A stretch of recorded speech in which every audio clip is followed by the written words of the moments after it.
I'm Chris Vogt, Chair of the Theology Department in St. John's College. And it's my pleasure to welcome you here. And I'm very pleased that our department is one of the main sponsors of this event because I think it offers you an opportunity to see theological thought in action. Because theology really should not be about memorization or about minutia or about superstition. It is about big questions. It is about learning to put ourselves in dialogue with the tradition and with ancient texts in order to help us think about questions of God, of reality, of ethics, and most of all, about an argument about those things. So I think that tonight's event brings together a lot of those, brings together the chance for us to see good public speaking, to hear good argument, and also to think a little bit about theology. I'm going to introduce the two faculty members who are going to be participating in tonight's debate. First, we have Dr. Charles Camosy, who is on your left, who has 3 degrees from the University of Notre Dame, including a PhD in theology. He is an assistant professor of theology at Fordham University. He recently published a book, For Love of Animals, Christian Ethics and Consistent Action, but his thought goes far beyond that. He has also spent considerable time engaging the work of the philosopher Peter Singer, and in addition to writing a lot of very good theology, I think that it's fair to say that Dr. Camosy has done a great deal to promote public discourse and engagement across difference and to build bridges across political and ideological divides. He's a founding member of an organizing committee for an international conference that's designed to help people to think about abortion in different ways. And he's also the founder and co-director of the Catholic Conversation Project. On your right is Dr. John Fitzgerald, who is also a Notre Dame grad, holding a law degree from Notre Dame, in addition to a PhD from the Catholic University of America in theology. He is a member of our Department of Theology and Religious Studies here at St. John's. He teaches courses in fundamental moral theology as well as healthcare ethics, and he's currently working on a book called The Seductiveness of Virtue, which is on Heschel and the Blessed John Paul II. So please welcome our faculty participants tonight.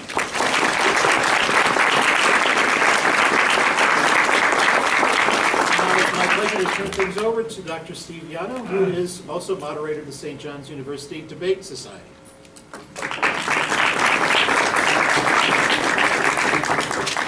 Hello everybody, welcome. Glad you can come out and join us for this public debate event. I'm Dr. Steve Yano. I direct the St. John's Debating Society, and I'm also assistant professor of rhetoric in the Rhetoric, Communication, and Theater Department here at St. John's.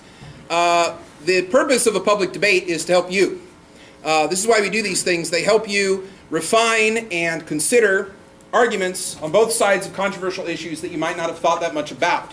They help us sort of go deeper in a world where we usually just kind of get the surface. We get a lot of icing and not a lot of cake in political issues these days. And the purpose of having a public debate is so that very committed advocates on opposing sides of a topic can provide deep argumentation to help you consider your position on a controversial question. To that end, this is going to be somewhat participatory tonight. If you have a mobile phone or a tablet or a laptop or whatever you have, I invite you to go to this website, m.socrative.com, and click on student, whether you're a student or not. You are for purposes of this exercise. And the room number is 670-296, and you can go and hang out in there, and in a minute, we're going to ask you a poll question about this and then display the results live so you can see where the audience sits on the motion here tonight. Be thinking about this motion. This is our debate topic. Is this something you strongly agree with? If so, you'll hit A, and then it goes B, C, D, E, all the way to strongly disagree. So that is what you'll do. When I put the question up, it'll become something that you can participate in. Before we get to that, I'd like to introduce the student debaters who are both members of the St. John's Debate Society. Right here, to my left, is Kevin Kaprowski, who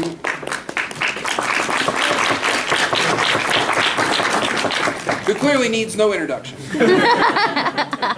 Kevin is a biology major with a minor in linguistics. He's a junior, and he comes from Queens? Queens? Where is that? In Australia. He comes from Queensland. Very nice to have you. Very nice to have you. Over here on the other side is Nelson Kizo. Oh, also, Kevin wants you to know that he's awesome. That's what you put in his spot. Steve did that. Okay. So, over here is Nelson Kizo. Nelson is go ahead. A household name, Nelson Kizo. He is a junior. He's a double major in philosophy and government and politics, which sounds like 3 majors, but it's really 2. I think the government and politics go together, right? Yeah. And he's a junior. He comes from the Twin Cities of Dallas, Texas, and Yaoundé, Cameroon. Welcome, Nelson. And Nelson did not put that he was awesome on the surveys. So here's how this is going to work tonight. Each speaker gets 7 minutes to make their case to you. The side in favor of the motion will go first. That's these 2 gentlemen here.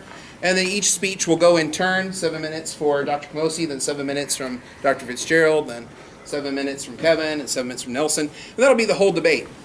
During this debate, it's also participatory because in this format of debate, which we borrow sort of from the Oxford Union debating style, little university called Oxford, you might have heard of it, I don't know.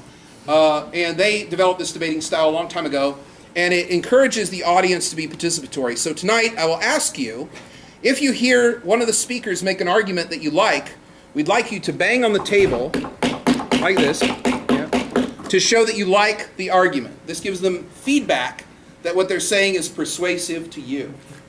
So we can all try that possibly, so we know what it sounds like. Very good. And then I see there's several Debate Society members out there tonight, or people who are familiar with Debate Society. I see some alums as well. Welcome back to your home, St. John's. Debate Society members sometimes get really excited and they're used to competition, so you might hear someone say, "Hear, hear. This is perfectly normal. No need to call public safety. Everything is fine." This also tells the speakers that the argument is indeed persuasive and that they're winning the people over in the crowd. If you don't like the argument, just stay quiet. There's nothing worse than that for a debater or a professor. Yeah, it's like, does everybody understand the material? Some of us have been there. Yeah. The last thing I'll say is that here, Alia here is keeping the time, and she'll be doing some special knocks that are signs to the debaters. One of the things you'll see that they'll do tonight is they do a thing called points of information, which is a normal sort of debate practice. Maybe Kevin can demonstrate this with me. So let's say I'm a debater and I'm speaking. If Kevin's on the other side, during my speech, he can stand up just like that, and what he's indicating to me is that he wants to ask a question or make an argument about what I'm saying, but I don't have to take him. I can sit him down just like that. And that's what you see the speakers will do. Kevin, though, is not so easily deterred. He might still want to ask his question and come back up again, but I don't even have to stop my argument to stop him from asking a question. He's trying to get the floor from me, you see, to ask a question or make a point. This is also perfectly normal. Don't think someone's about to storm out in anger or anything like that. If I do want to take him, I can just say, "Go ahead," and then he can give about 10 or 20 seconds to make an argument, ask a question, or to point something out to you that I might be missing in my analysis. So this is a kind of a dynamic part of the debate. So you'll see them stand up and try to ask these questions during the debate. And that'll happen after the first minute and before the last minute of any speech. This is all be indicated by Alia, who'll be keeping the time, and the time signals for the first and last minute will be a single knock, just like that. And then when the time has elapsed for the speaker, you'll hear a double knock. And that means the speaker needs to wrap up their thoughts and yield the floor. So, I think that's everything. I think we should do our poll, and then we'll get underway with the debate.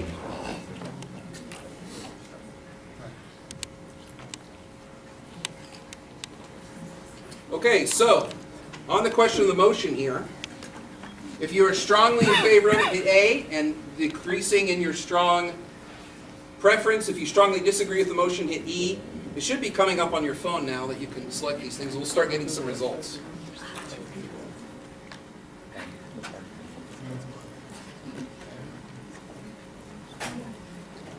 Wow, it's already there. Ooh.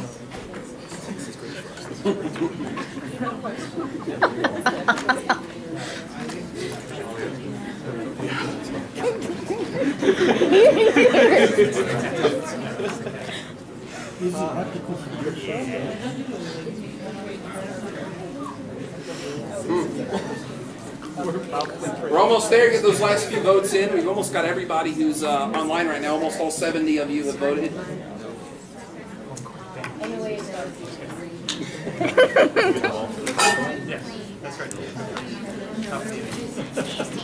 Who's chairing? Who's chairing? Do you want to chair? I don't mind. Okay, that's fine. Okay. So just introduce them by name. I think that'll be nice. Introduce them by name. Oh, yeah. Okay, well, there's still 2 undecided people out there. Or actually a little bit more. So keep voting, but yeah, the debate is not sponsored by Burger King or Omaha Steaks. This is interesting. So what we'll do is remember this. We'll have a look at it at the end and see if things have changed a bit. So this is where we are at the beginning of the debate. Now, as a good debate audience, here are the things I recommend that you do. Take notes, however it is that you do that. And then also suspend your own opinion about the motion and listen to what they have to say and say, does that make sense? Is that reasonable?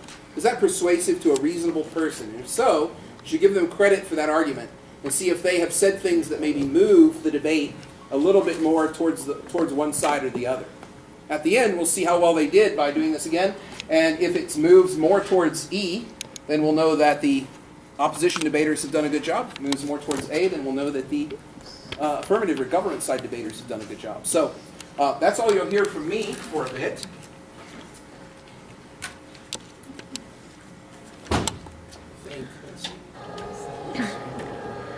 All right, well, hopefully this thing will turn on. Okay, and then we'll come back to this after we are done with the debate. So I'll turn it over to Alia, who will run the debate here and give some time signals and stuff.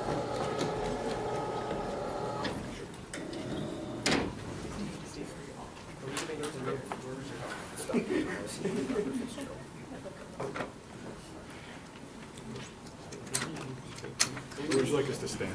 Wherever you'd like. It would be best if you spoke from right there. In the middle. In the middle? Okay. Yeah, or in the middle, but if you want to use notes, you can just stand right where you are. You ready? All right, 1 second.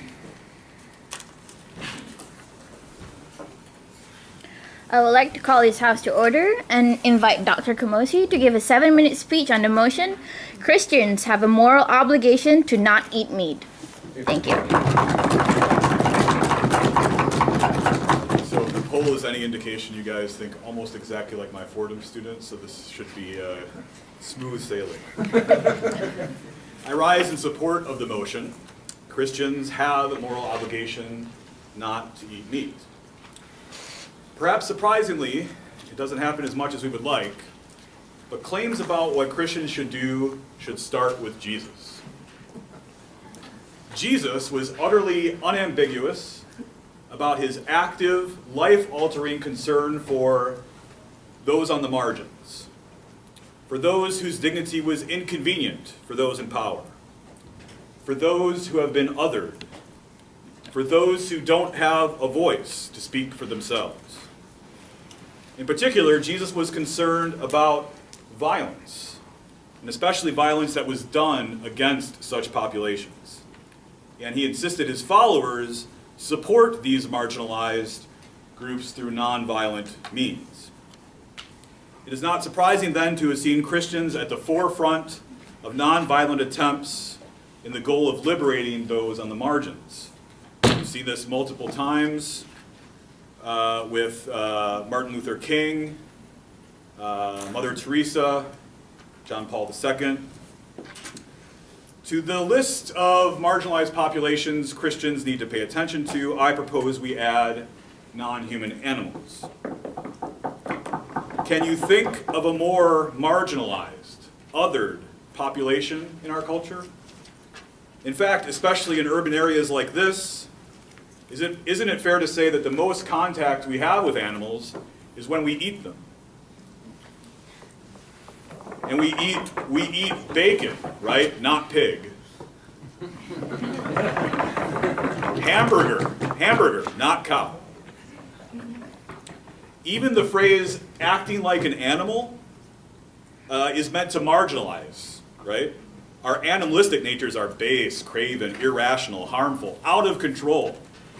So even the word animal itself is an othering, marginalizing term. From puppy mills to dog and cockfighting, to circuses and zoos, to movie sets, we have now seen the horrific suffering and marginalization that this othering brings with it.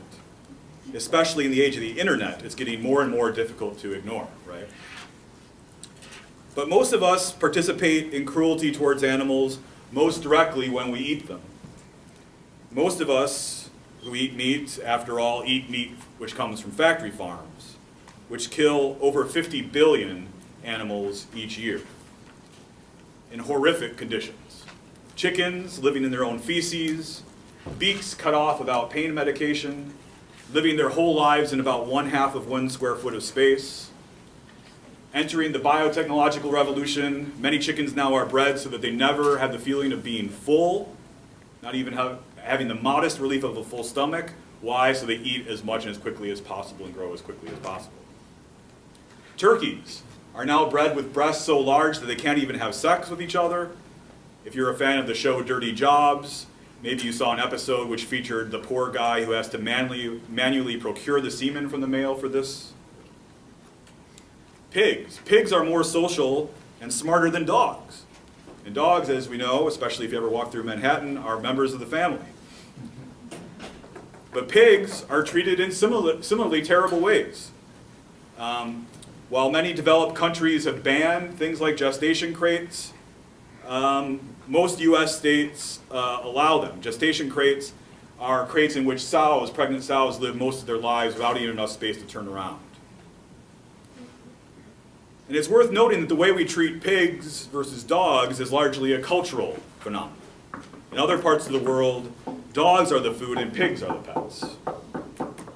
It seems like there is little undergirding of our treatment of pigs versus dogs beyond the fact that in our culture, we like and want to taste the pig more than we like and want to taste the dog. What about our Christian responsibilities? That's where the motion comes in. Just because it's subjective in the terms of how we treat a particular animal, does that make it inherently less moral of an action to eat a pig? Well, morality, especially when it comes to a question of justice for vulnerable populations, you can easily use cultural factors to keep people marginalized and say, well, in our culture it's different, we eat dogs. I think if we care about justice, we have to care about the most vulnerable, whatever context we find them in. The violence perpetuated on animals comes from what Catholic social teaching would call structural or social violence that exists more broadly in our culture. And structural violence always hits those on the margins the hardest. After all, they simply do not have the power to resist. That's one reason they're on the margins in the first place. It's a Christian's duty, therefore, to resist this structural violence, not only on the level of politics and public policy, but in our own lives as well. Factory farmers talk about maximizing protein units per square foot. Why? Because they want to drive down prices as much as possible. Why? Because all of us buy meat on price without caring much about where it comes from. We are complicit in these factory farms' cruel practices. One way Christians must resist factory farms is refusing to buy meat purely on price. Instead, we should engage in financial sacrifice or refuse to eat meat at all. Living our Christian duty to stand up for those in the margins requires nothing less. One common response I get from this claim, especially from fellow religious believers, is that God gave us dominion, right? Can't we do whatever we want with animals, use them for entertainment, food, or whatever? But this is a false understanding of dominion. Whatever dominion means, it's consistent with the other things the Bible says about dominion in those very same pages. What else does the Bible say about dominion? God created animals good, period. No reference to human beings. It's not good man should be alone. What does God do? Bring Eve? Not so fast. Bring the animals first. And Adam names the animals. Animals were brought to Adam because it is not good man should be alone, not to eat them. And then at the end of Genesis 1, we learn that God commands us to eat a non-vegetarian diet, that we're given the green plants and the fruit of the trees to eat, not the animals. It isn't until Genesis 9 that God gives human beings permission to eat meat in a broken, fallen, sinful, violent world. But Christians are called to witness to a non-violent, peaceable kingdom promised by Isaiah, where the lamb will lay down with the lion and the baby by the adder's lair. Thank you.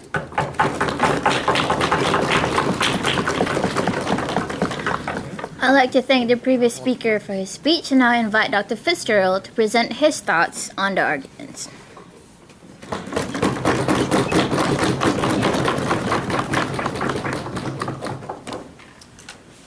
Okay. Well, at the outset, I must acknowledge that despite the poll, which I appreciated, by the way, I do feel at a bit of a disadvantage here. Dr. Camosi has actually pondered the question in front of us for several years and in 2 books. While I have eaten meat my whole life, I have reflected on our question for exactly 2 weeks, not coincidentally dating back to the exact moment that I volunteered for this debate. However, I plan to stay optimistic. In particular, I'd like to emphasize that Dr. Camosi's side bears the burden of proof here. As we will see, both the Old and New Testaments indicate that it is permissible for God's people to eat meat. And most Christians throughout history have been rather comfortable with eating meat, including Augustine, Thomas Aquinas, Martin Luther, and John Calvin, to name just a few. The Catechism of the Catholic Church today affirms that, quote, it is legitimate to use animals for food, end quote. Although the Catechism does add that we should also not cause animals to suffer or die needlessly. That would, of course, include pigs and dogs. So we're not marginalizing animals here, far from it, at least from the perspective of the Catechism. Given this consistent Christian witness in favor of the permissibility of eating meat, it would take a very compelling case to overturn it. And while I do think Dr. Camosi has done as well as anyone could do in this regard, I will argue that it is still not enough for 2 main reasons. Reason number 1, the Bible suggests that it is permissible to eat meat. Here I want to focus on 3 passages. First, in Genesis chapter 9, which Dr. Camosi briefly mentioned, God tells Noah and his sons that, quote, every creature that is alive shall be yours to eat. I give them all to you as I did the green plants, end quote. In his book, For Love of Animals, Dr. Camosi takes the position that God's ambiguous permission is a concession to human sinfulness and violence. However, there is no clear indication in the text that God has any significant reservations about our eating meat, or that he meant his permission to be merely temporary. In fact, verse 3, where that quote comes from, is sandwiched between 2 calls to Noah and his sons to be fruitful and multiply, words which certainly carry no negative connotation. And the latter call is immediately followed by God's explaining that he is establishing a permanent covenant with Noah and his sons. As for the New Testament, Dr. Camosi says Christian ethical reflection starts with Jesus. So let's go there. Luke chapter 24 states that after Jesus' disciples gave him, quote, a piece of baked fish, he took and ate it in front of them, end quote. Now in his book, after rightly explaining that in Jesus' time and place it was hard to come by protein and therefore important to eat fish, Dr. Camosi goes on to suggest that we can and ought to rely on vegetarian sources of protein today.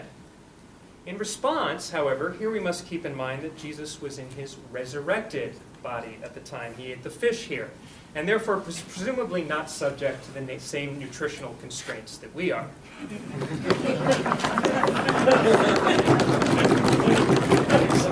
In other words, Jesus didn't have to eat fish, but he did, presumably to make a point that he was still human, I suppose. In any case, if Jesus really did not want us to eat meat, this would have been an excellent opportunity for him to say so, don't you think?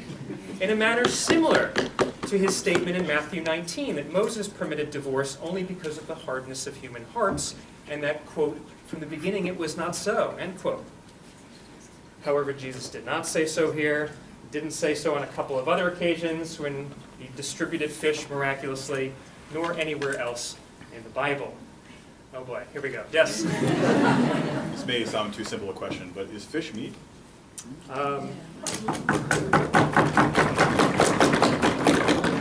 That is a good question. I guess I've been considering fish to be meat, but I will make the case later on that certain kinds of free-range meat are certainly also morally permissible, and perhaps even factory farm meat as well.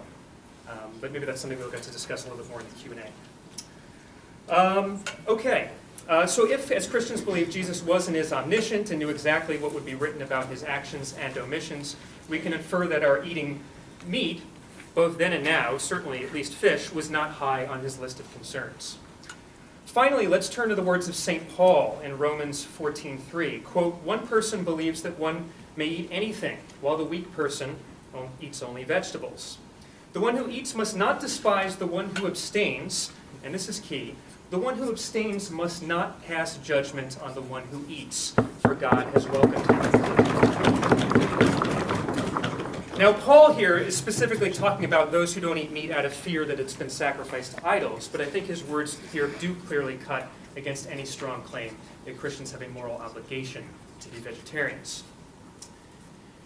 Reason number 2, the principle of legitimate cooperation suggests that it is permissible to eat meat. Now, in his book For Love of Animals, Dr. Camosy suggests that Christians who consume factory-farmed meat are engaged in material cooperation with evil. And for those of you not in my ethics classes, that's where you don't intend the evil, but you still facilitate it in some way. And according to the Catholic moral tradition, this is permissible only if you meet 2 conditions.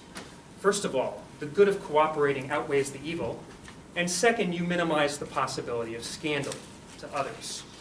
And Dr. Camosy makes the claim that the pain inflicted on animals in factory farms, which you heard a bit about, outweighs the pleasure of eating meat, and so our material cooperation is prohibited. Now, actually, I don't mind conceding Dr. Camosy's point that conditions in factory farms often are cruel. That said, the consequences of such farming may not be quite as negative as he suggests. Consider the following. Missouri farmer Blake Hurst tells the story of a farmer who tried to raise free-range turkeys, only to have 4,000 of them drown in a storm because they were outdoors instead of a confined space. Hurst adds that when piglets are put in crates, they are actually protected from being eaten or crushed by their mothers.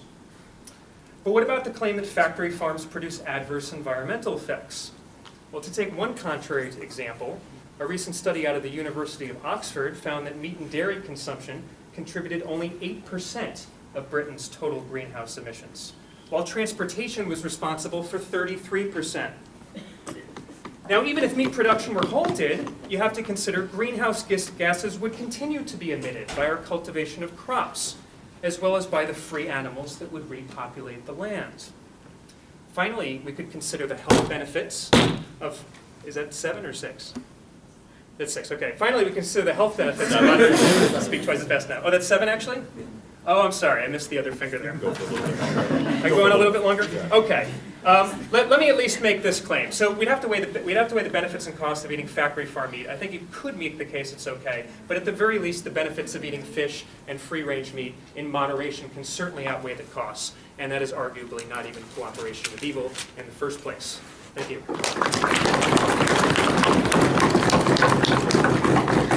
I thank the previous speaker for his speech, and I apologize for the possible faulty timing hand gestures. And then now I invite Kevin Kaprowski to extend the material for his side in not more than 7 minutes.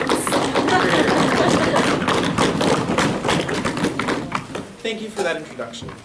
So Dr. Camosy came up here and gave you a very good picture of why animals deserve dignity and respect, and where in the Old Testament we find these definitions. I'm going to come up here and tell you why eating meat is harmful to people and violates the code of law that Jesus has put down for us. But first, let me give a little bit of rebuttal on what we just heard.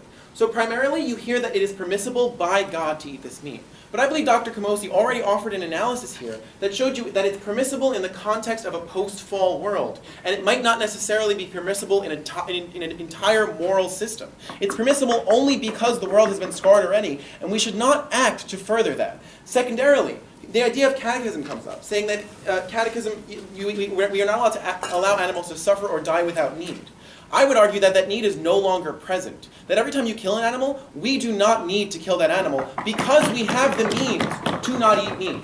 Therefore, under the catechism, all of these deaths are unnecessary and all of these deaths are not permissible. So we believe that does not stand on their side. Secondarily, when it comes up to quoting Paul in this sort of context, if you take Paul and you take the word of Jesus and they happen to be contradictory, we believe that you should fall to the word of Jesus first and foremost in every single case.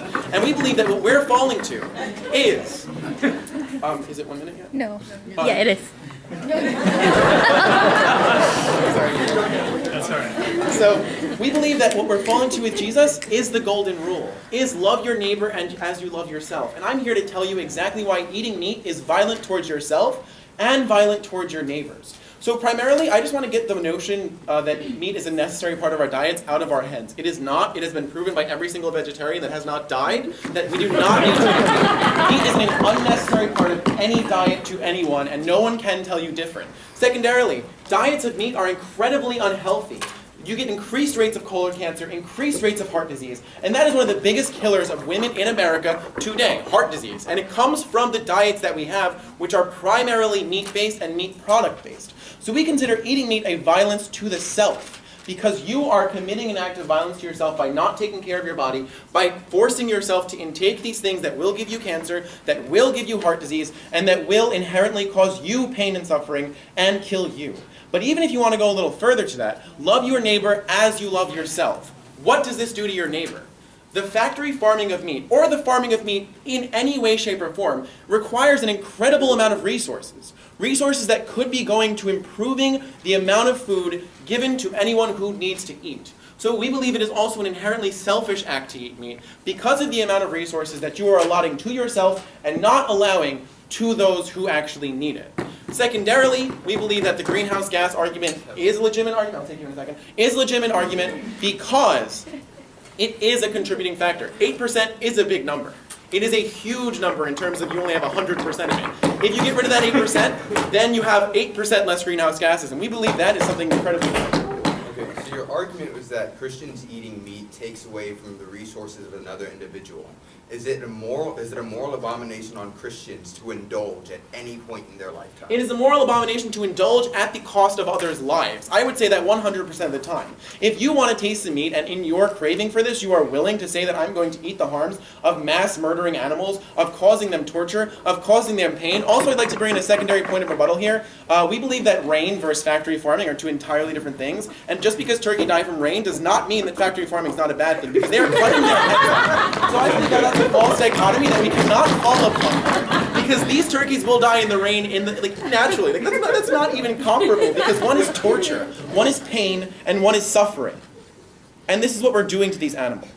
And this is what Dr. Kamosi brings you, that they deserve dignity because it is no longer necessary for us to use them as we would. We have the moral capability and the social capability to stop doing this to these creatures that are creatures of God, that God did create. I'll take you one second.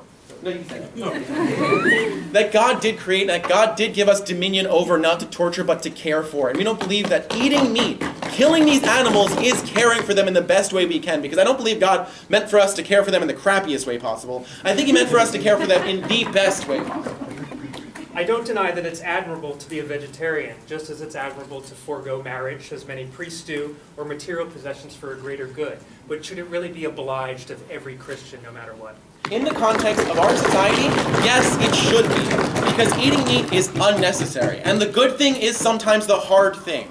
Just because it's hard, just because we're used to it, and just because our culture says it's okay, does not make it okay, as we have seen hundreds of times. Slavery was once a part of culture that everybody talked about being morally permissible by the church, being morally permissible by people, and being a necessary part of American culture. However, we have found that it is not, and we would never stand for that. We would never use the arguments that God would permit it, and we have moved past that. Society, in order to be more aligned with Christian philosophical ideals, should move towards a more nonviolent society for everybody, animals included, because Dr. Kamosi gave a great reason as to why these beings deserve inherent dignity, why God gave them to us not to use, but to care for. And at one time, yes, He said we could eat them, but the context in which He said we could eat them is the context of a scarred world, and a world we do not want to strive for, but strive against. The world we want to strive for is the world of before the fall, and the world of the perfection after. And we believe that this brings us closer to that ideal. So yes, even though you may like eating meat, you must say to yourselves, is it right?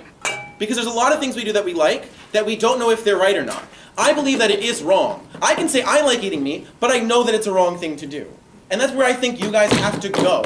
Because what this comes to is a societal change. Is telling yourself this is wrong, is telling your children this is wrong, is telling everybody this is wrong, and maybe fewer and fewer people will do it. And maybe we can bring this dignity back to the animals. And maybe we can be a little more perfect. So yeah, you might like it. Yeah, it might be delicious. However, is it right?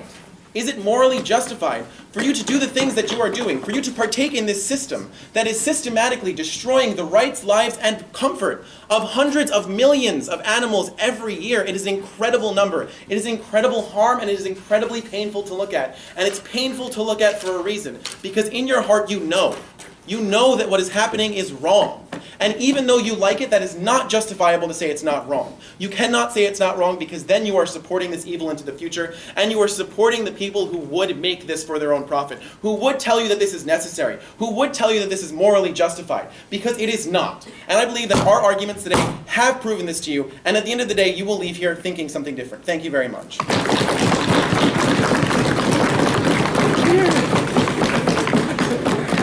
I thank Kevin for his passionate remarks that might make me a vegetarian, and then I'd like to invite Nelson Kizo to convince me otherwise in 7 minutes.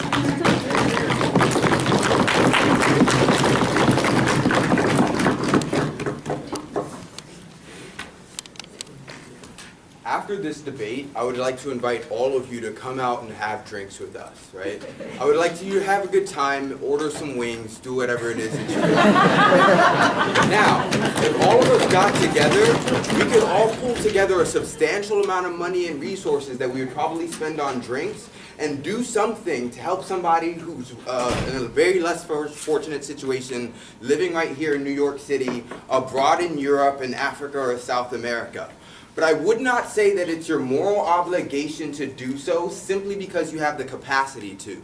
And that's what this side has been arguing the entire time. That simply because you have the capacity to do something, it then becomes a moral obligation on all Christians to do that certain thing.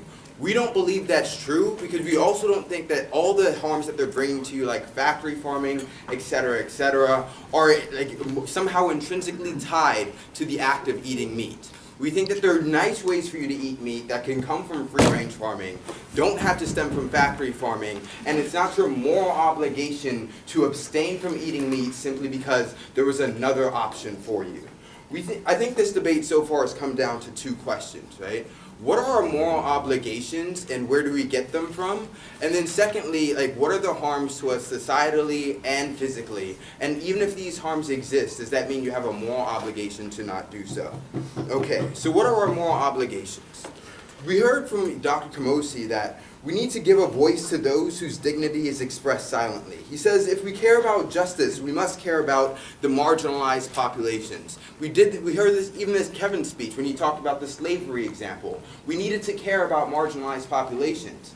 Now this principle of justice, about it being provided consistently amongst all populations, only works within the context of a single species that you're dealing with, right? So I would say you need to treat all humans equally. And so if somebody were to kill somebody in Texas, I would say lifetime in prison may be a just application of punishment. I wouldn't say, however, that if you were to kill a dog, that you also deserve the same lifetime punishment in prison. This is the reason is I don't believe that our justice has to be applied consistently based off of how we treat human beings and then how we treat dogs or how we treat pigs. I don't think they gave you a justification for that either. What I'd say is that our laws, even though he would like to say that it's subjective, and I would agree with him, it is subjective, but that's how our legal system is inherently based off of what we feel value and what we feel a closeness to. And thus we're able to shape our ethical and legal situations in according to that, right? But in being consistent, I would say that it's inherently absurd to try to be consistent in that way. It's to try to be consistent in a way that I don't think necessarily grants you that ethical application that they're talking about. Why does it not bring you any closer to an ethical or a moral world simply because you are consistent? Firstly, I'd say that this level of consistency is overrated. Christians should be judged in ethics based off of living a Christ-like life. Now, my partner already told you about numerous instances in which Jesus already gave you the chance to say eating meat is wrong. However, he never said this in the many opportunities and instances in which he had the opportunity to. Why is that? Because we do believe that Christians do have a domain and do have dominion over animals that were provided for on earth, right? Now, go ahead, Kevin. We believe that Jesus participated in certain social contracts that today would not be considered good, but he would not support those social contracts, such as the idea of marriage. They participated in a lot of marriages. Do you say that everything that has to happen has to follow that sort of an idea? That Jesus would support everything in his society at that time? In living a Christ-like life for Christians, I would say that Jesus would support it, and that's generally a good principle to go on in terms of like what you should live your life according to. But like the saying that Jesus may have supported it then, so you don't have that obligation to live by, is really an absurd one in relation to Christian morality. But I'd also tell you that like we provide like numerous examples in terms of like how you can eat meat healthily. It doesn't necessarily have to come from factory farming, right? So what are the harms of eating meat societally and physically? Because Kevin gave you a lot of really good arguments against this, right? He told you about how for women it's especially harmful to eat meat. Now, and I would agree, a diet full of pork chops, steak, and chicken only is probably not the healthiest way to live your life. But we do think that there are very healthy ways for you to eat meat that don't provide these sort of harms that he's talking to you about. So maybe you only had chicken once a week and you're still a perfectly healthy person. However, that doesn't create a moral imperative on you to simply abstain from the value of eating meat. But then what about things like factory farming, right? Like, one, we already gave you arguments in terms of why factory farming might still be morally okay. But even if it's not okay, just because it's part of the system doesn't make it intrinsic to the act of eating meat. Now I can agree with, even if, like, so say we were to agree with them, and not this second, right? Say we were to agree that eating factory farming is something that's morally, like it's a moral abomination, a moral scar in humankind. There are places like Whole Foods markets where you can go and you can get meat that was not factory farmed. So they would have to tell you that even in a situation where an animal was killed for halal, for instance, or in the name of God, was not factory farmed, why even that situation, which caused the least amount of pain to the animal as possible, in that situation, why eating that meat was a moral abomination. But say you can try that We believe again. we told you this already because in the Catechism it says only in necessary times, and there is never a necessary time because of our societal ability to remove meat eating from our diets entirely. Okay, one, again, like I say, just because you have the capacity to remove meat eating from your diet doesn't necessarily mean you have the moral obligation to do so. He's saying that capacity means you have a moral obligation. And that, like, if we were to take his world, then you should never go out and get drinks with your friends because you could use that same capacity with the money that you had to spend extra to helping others do something, right? If that's what the standard is, I don't think that that's a just world for Christians to live in terms of like having a moral obligation. What we'd say is that that's even a saintly thing for you to do. That's what Christian theologians would call supererogatory an act for you to do. Something that is a good act. But a good act is different from something that's a moral obligation that you must do in every single circumstance. So I can agree with him and say that it would be good for you not to eat meat because it can have social benefits for society at large. But there's a difference between that and moral obligations. Now, what do we think moral obligations should be for us, right? We think moral obligations should be things that are tied to humanity first and foremost, like relieving suffering from all human beings. That's something that can be a moral obligation. And in treating human beings, moral obligations should be to them primarily. Moral obligations shouldn't be just because you want to apply this level of consistency that can never be reached. We are very proud to oppose.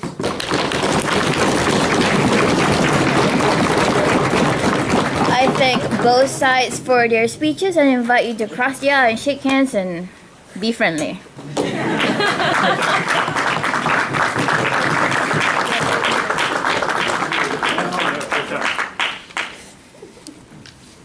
Or things about the argument that you'd like to share. Think about that. I'm going to fire up the projector here, which is always a dubious thing in these parts. And then we will take the poll and see if people moved the way that they moved around in their thinking. Maybe.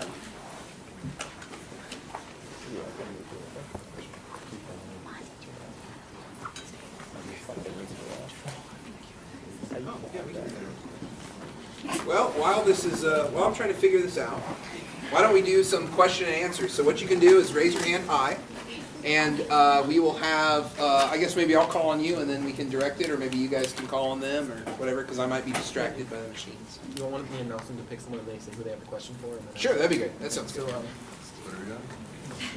You had your hand up first. Who's your question for? Okay. Jesus, when proving himself to God to Peter, helped him catch the largest fish load he could in the midst of the storm. He could have cleared the storm, helped him get his boat to the land much faster, or done any number of divine miracles. But instead, his chosen miracle was to catch the largest amount of animals possible within the climate they were in. If it was completely un-Christ-like, or if he wanted to do anything else moral within his capacities as the Lord, why would he choose that? There are two kinds of responses to that. One that I'm not surely I'm convinced by, but the other one I am. What I'm not sure I'm convinced by is that it's just not clear when Jesus is speaking in parables, or the story itself is a parable and not a historical account. I'm less convinced about that kind of response, but that's one kind of response. The other kind of response is to say that that's not material to the question before us, which is about meat. Dr. Kamosi, Dr. Bishop. I guess for both. So this debate has kind of been about whether it's Christians are morally obligated to not eat meat, but there's been a lot of examples brought up where Jesus is dealing with fish. So is it moral for Christians to be pescatarians, seeing as a Christ-like way of living? Are there examples when Jesus has eaten meat other than fish, if we are to consider fish meat? Are there examples of him eating pork or beef or cow or pig or anything like that, or is it just fish that he's eating in the Bible? I know you've written a bit about this. Do you want to maybe start? Or? Well, I just answered the last one, but All right, I'll go first. Do you want to go first? Okay. Yeah, as far as I'm aware, we don't have any record of Jesus eating anything other than fish. When he celebrates the Last Supper, people often presume that there must have been a lamb because it was a Passover meal, but we don't know that for sure. So I certainly think there's nothing wrong with being a pescatarian, right, with at least eating fish. I think it's even noble. My position is it's just not obliged. Yes, the Catechism says don't cause animals to suffer needlessly, but it also says it's legitimate to use animals for food. So clearly there must be some cases when it's okay to do so. I would argue, at least in the case of fish and free-range chicken, that would be an example of a Christian following Christ's call. Yeah, it's at least, just to piggyback on that a little bit, it's at least odd that Jesus wouldn't have referred to lamb at the Last Supper if there was lamb there, because he's the Lamb of God, right? It's the perfect opportunity to use the analogy, right?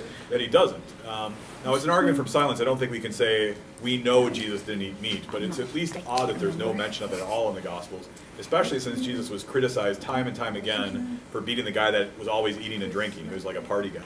You're like, why? And meat was served very rarely, but it was served at parties. And if Jesus was the party guy and was constantly at these parties, his coming out party was at the wedding at Cana, making the party continue to go, right? But meat is never mentioned, and he's never mentioned eating meat, so it's at least an interesting point to make. I would say the Catechism, though, is pretty hardcore. It says, don't cause animals to suffer or die needlessly. So need is a really high bar. I think you get most of the nutrients you would need from fish. And that's why I think fish is separate from the kind of conversation we're talking about. Okay, thank you. Okay, so in your speech, you mentioned a lot about how we have the obligation to protect marginalized animals, because if you take a look at like pigs and cows and things like that, they're marginalized species, therefore we have that obligation. Wouldn't then that also place fish as an animal, thus making them meat that we shouldn't be eating? We can have that discussion if you like at a different debate that's about that. Okay. So you had your hand up over there? Okay. Oh, I didn't see. My name is Roderick. I just need to ask a question. It's a two-part question. One is Yes. And the other one is to you. Oh, Dr. Is it Fitzgerald? No, Dr. Kamosi. Wow. Dr. Kamosi, and the other one's actually to you as well. There's a massive indigenous population in Australia. There's 7 billion people in the world, and massive indigenous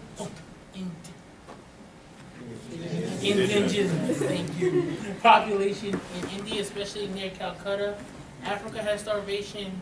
Starvation in North Korea, they have 3 massive starvation periods over the last 20 years. Don't you think it's inefficient to already remove food when there's already a worldwide food shortage?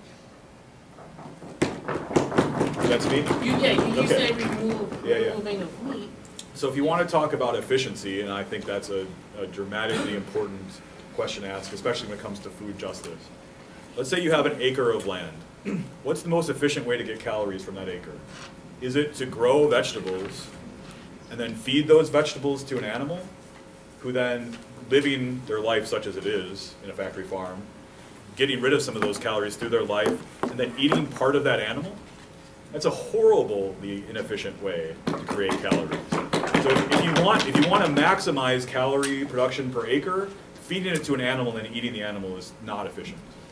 And then question two, if you're, that goes, Kevin? I apologize. As a bio major myself too, does it go to the simplistic fact, to feed everybody on a vegetarian style diet, we would have to do a massive amount of biotechnological facilitation of vegetables and everything. Isn't biotechnology on food just as nasty as pretty much meat? Well, actually, there's been no actual evidence that states that most genetic modifications on food have done anything harmful to people. Actually, quite the contrary. They're the reason why India can survive today, because of the genetic modifications to rice that have changed them to include necessary nutrients. So biotechnology, where it is today, gives us the capacity to completely remove meat from our diet and be just as or even more healthy. Because there are studies that prove that people who don't eat meat have healthier gastrointestinal bacteria than people who do. So there's actually a net positive to not eating meat. You become healthier in every way, and that's like a straight up biological. I think that's wrong. No offense. No offense. Sorry. No offense. Well, for one thing, I remember this because I took bionutrition, so I know this one for a fact. The pesticides used in most of these vegetables anyway, most of the pesticides in these are harmful. The DuPont chemical company is one of the most notoriously dangerous Roderick, what do you do on Tuesdays and Thursdays at 7? Okay, I'll take this one thing. So when it comes to pesticides versus the antibiotics used to raise cows and the hormones used to raise cows, there are many more harms that come from those antibiotics, such as superbugs, which in the next 5 years will make our antibiotics almost completely ineffective. And also the hormones used have caused many problems in people who have eaten them, such as a case in Italy where an entire town of girls underwent menstruation incredibly early because of the hormones they were feeding to their cows.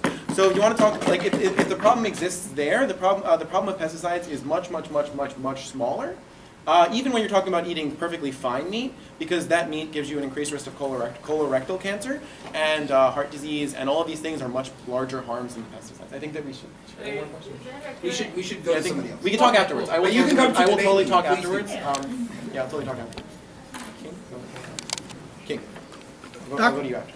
Dr. Kamal, my question is, it seems like the premise of one of the secondary premises of your argument is the living conditions that the animals had to dwell in before they went off to slaughter. It seems as if one of the solutions would be to improve the living conditions of the animals before we sent them off to the slaughterhouse to have them for Thanksgiving, Christmas, or what have you. I mean, because personally, I wouldn't want to eat that dude, not because the animal per se, because the stress it puts on me and the things I would consume, it can't possibly be healthy. So it seems like that would kind of like be a flaw in your logic, so to speak, as far as the efficacy of Christians consuming meat. Right, so I think there are two levels to my argument. One is one you broadly defined, which is the horrific conditions of factory farms and our complicity in buying meat on price that produces the kind of structures which lead to that. But then there's a second part of my argument, which is even if we're talking about eating meat that's not from animals that are from factory farms, there's a Christian obligation to live the kingdom of God in our lives, right? And if that's the case, part of what it means to witness to the kingdom of God is to not eat animals. That's clear in Genesis 1 and 2. That's clear in Isaiah. That's clear in Paul, talking about the redemption of all creation. And this is specifically about Christians, right? So if you're a Christian and you believe that we need to be witnessing to the non-violent, peaceable kingdom of God, Genesis is very clear about what that means. Yeah. Okay. Yeah, I just want to stress the point that such witness can be very noble, but it's not required. Again, take the case of celibacy for priests, right? People aren't required to be celibate, but many priests, some of whom you're familiar with, Vincentians on campus, take this up as a call to witness to the kingdom, right? In heaven, there is no marriage or giving in marriage, Jesus says. So it can be very noble for someone to give up sex for their entire life in order to witness to the heavenly kingdom. But it's not morally required of all people. And so I would say the same is true for Christians who give up meat. Yes, it's very noble to witness to the kingdom where the lion will lay down with the lamb, but it shouldn't be a moral obligation. So can we go back and forth? Yeah, if you want. So there's an interesting question then asked, theological question asked. Surely part of what witnessing to the kingdom of God means is not killing people, right? But that is a moral obligation, right? Part of what it means to witness to the kingdom of God is not to commit or participate in sexual violence. But clearly that is something that's part of a moral obligation. So one of the questions we have before us, I guess, is where does the slaughter and eating of animals fit in witnessing to the kingdom? Is it more like being celibate, or is it more like not participating in sexual violence? I'd say it's a lot more, because it's explicitly violent, right? It's killing and violence. And that's part of what the centerpiece of the peaceable kingdom is not about, killing and violence. And I would say it's more like celibacy, because the Bible never prohibits eating meat. And in fact, as I mentioned in at least a few places, it does permit it. Just to add on to that, right? So I would say killing and violence are kind of conflated a little bit in terms of how we deal with humans and how we deal with animals, right? So I'd say even within a Christian tradition, when you're referring to killing, it's usually in relation to a human being, right? And in terms of just like what killing is and what violence is, whereas animals are usually referenced to a slaughter or like to be served as a purpose. So insofar as that animal's death serves a function, I would say would be fine, and I'd say that function could be eating it. We only have time for one more question, and he's waiting back there. I'm not really trying to take a stance on the issue. Can you talk a little louder? Yeah, I'm not really trying to take a stance on the issue. I've just got a question. Don't animals kill each other all the time?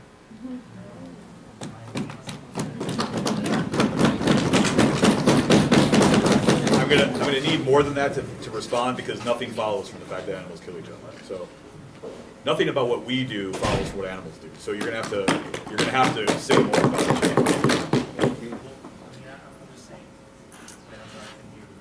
So I don't know where you're going with that point, because nothing follows from the fact that animals kill each other about what humans do, right? Well, I'm just saying it's the nature of animals. We survive in this food chain. Lions survive on zebras. There's nothing wrong with that. But- The lions stop eating zebras, they die. But clearly, Christianity is here as a counter-narrative to the survival of the fittest narrative, right? It's the opposite in Christianity. It's the preferential option for the most vulnerable. Those that natural selection would select out, Christians have a preferential option for. So the survival of the fittest, natural selection, Christianity has a different narrative in its morality. It's no more wrong than for a Venus flytrap to kill a fly, right? It's not a question about morality or will or anything. Just asking. Yeah. Okay, so the Q&A is... About the parable of the prodigal son. Doesn't he mention the time of that? Yeah, it's a version of the response to that question, like what should we take from parables, right? Like it's not describing a historical event, right? Okay, well, thank you guys for all the questions. We're going to take our survey now. Those are very good questions. Everybody's very attentive and very good.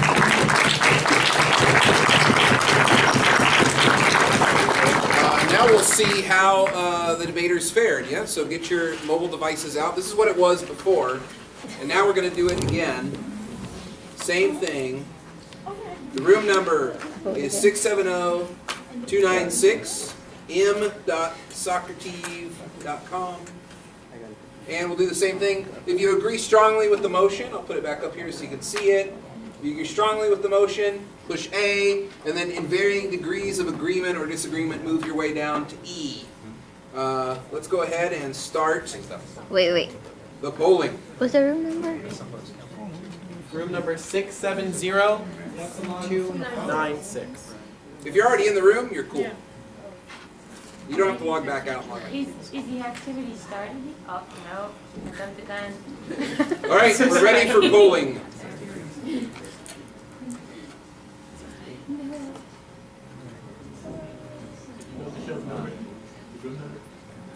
Yeah, the room number is 670-296.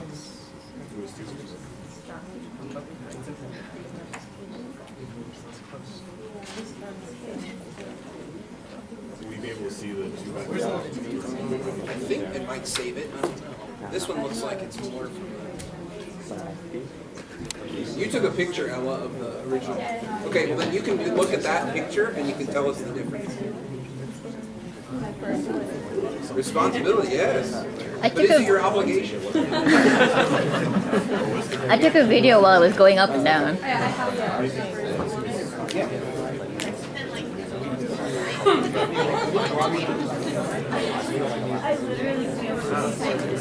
Well, everybody's voting. People are still coming in, but it looks like people are pretty much unmoved.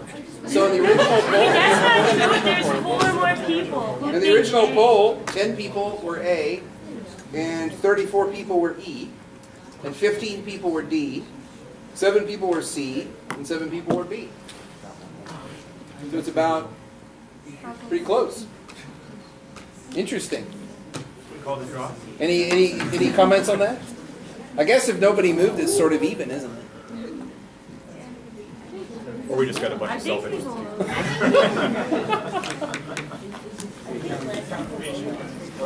Confirmation bias. Let's blame everything on confirmation bias because it supports my views. Very good. Dr. Bach, do you want to say anything in closing? Thoughts at the end? I'd like to thank all of you. I thought that was really very interesting. Particularly this question about obligation versus the supererogatory acts is an interesting one.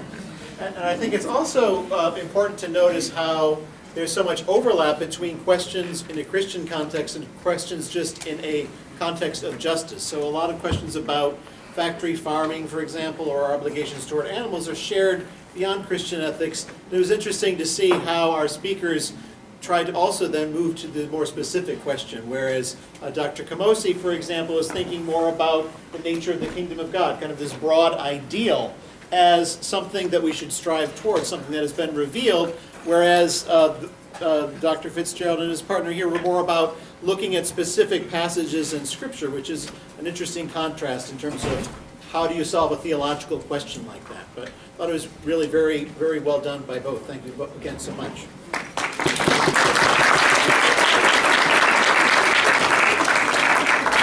I'd like to thank the speakers as well, and I would be remiss before people start to leave to say, if you like what you saw here, these guys, with the exception of possibly Dr. Fitzgerald, and definitely Dr. Kamosi, were not like this until they met me. If you would like to sound like this and do this, come to me. I will transform you. Tuesdays and Thursdays at 7 in room 203. It's a lot of fun. St. John Hall. And you will learn how to do this. These people didn't know how to do this before they met me. Nope. I corrupted their lives. But I convinced them that I've improved their lives. Any of my students, please come see me to sign in before you leave for extra credit. Thank you very much for coming.